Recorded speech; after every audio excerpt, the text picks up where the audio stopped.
IMC के अध्यक्ष मौलाना तौकीर है, जो कोई भड़काऊ बयान के लिए जाने जाते हैं। 2010 में भी उन्होंने दंगा करा था, जिसे आपसे मास्टरमाइंड माना जाता है। इस समय जो मेरी मौजूदगी है वो शामनगंज सिडनी मंदिर में है, और सामने आप देख सकते हैं तस्वीरों में सुशील पाठक जी हैं। इनसे हम बात करना चाहेंगे क्योंकि मेरा नाम पंडित सुशील पाठक है, मैं इस मंदिर का महंत हूँ। और ये मास्टरमाइंड माना नहीं है न्यायालय ने, ये मास्टरमाइंड था। इस शहर में इसने वो कृत्य किए हैं कि 2010 में कई घरों में आग लगवा दी। निहत्थे तलवार और हथियार लेकर इसके जुलूस में लोग सम्मिलित थे, जिन्होंने दुकानों में आग लगा दी, घरों में आग लगा दी, कई लोगों की जान गई है उसमें। तो ऐसा दंगा कराने वाला, जिसके ऊपर गंभीर धाराओं में थाना प्रेमनगर में मुकदमा दर्ज हुआ, 360 कई गंभीर धाराएं हैं, एक लंबी लिस्ट है इसमें मुकदमे की, और इसके बाद भी ये जेल नहीं गया।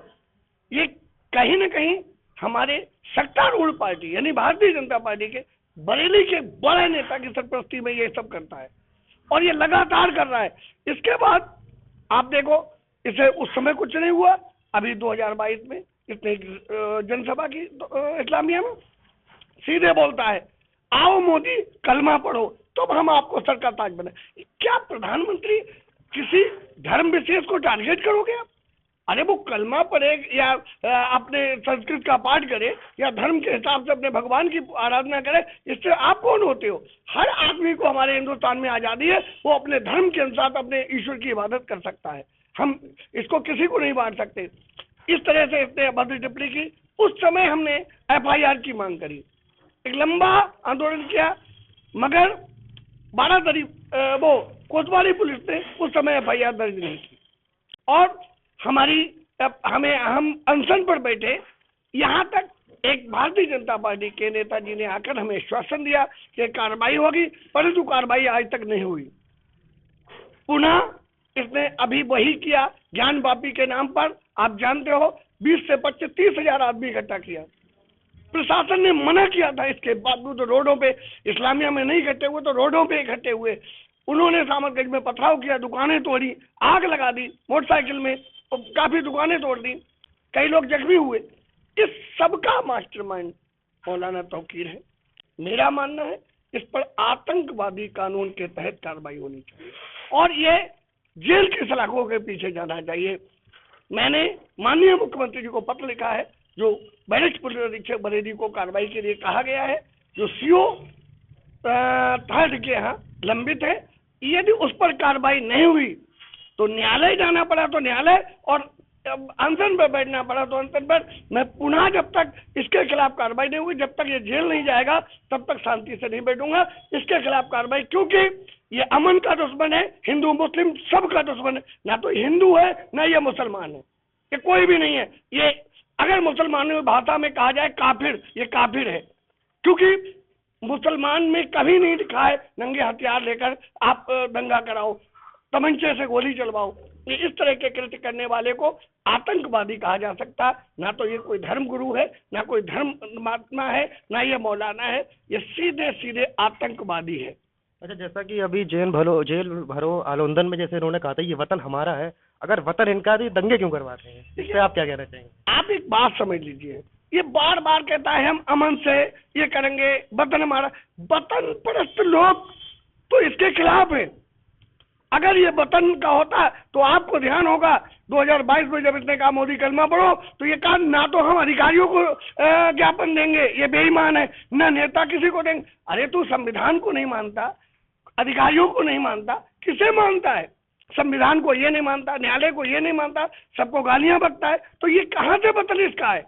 वतन का उसे कहते हैं जो हम इस हिंदुस्तान में रह रहे हैं, तो हमारे हिंदुस्तान का जो संविधान है, उस संविधान के तहत जो कानून बनता है, उस कानून में जो आता है, हम उस कानून के दायरे में रहकर कार्य करें, उसे हम वतन का कहेंगे। ये वतन का कहां से हो गया? ये वतन का दुश्मन है, आतंकवादी है। इसे माननीय मुख्यमंत्री जी को चाहिए जल्द से जल्द इसके खिलाफ आतंकवादी कानून के तहत कार्रवाई हो।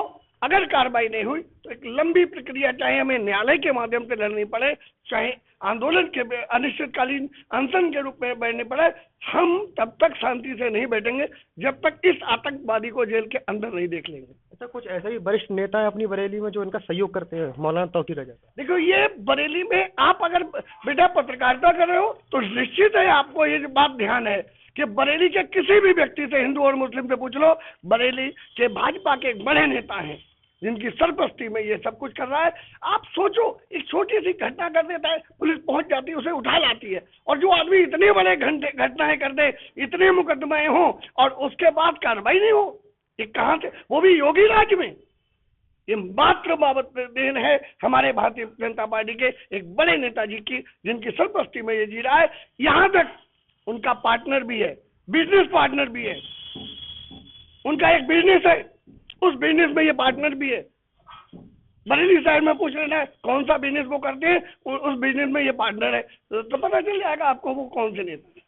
अच्छा, 11 तारीख को उनकी कोर्ट में पेशी है, आप किस तरह से कार्रवाई चाह रहे हैं कि न्यायालय इस तरह से उन पर कार्रवाई करे? देखिए, लगातार वो मास्टरमाइंड है, दंगों को, आम मुसलमानों को भड़काते हैं।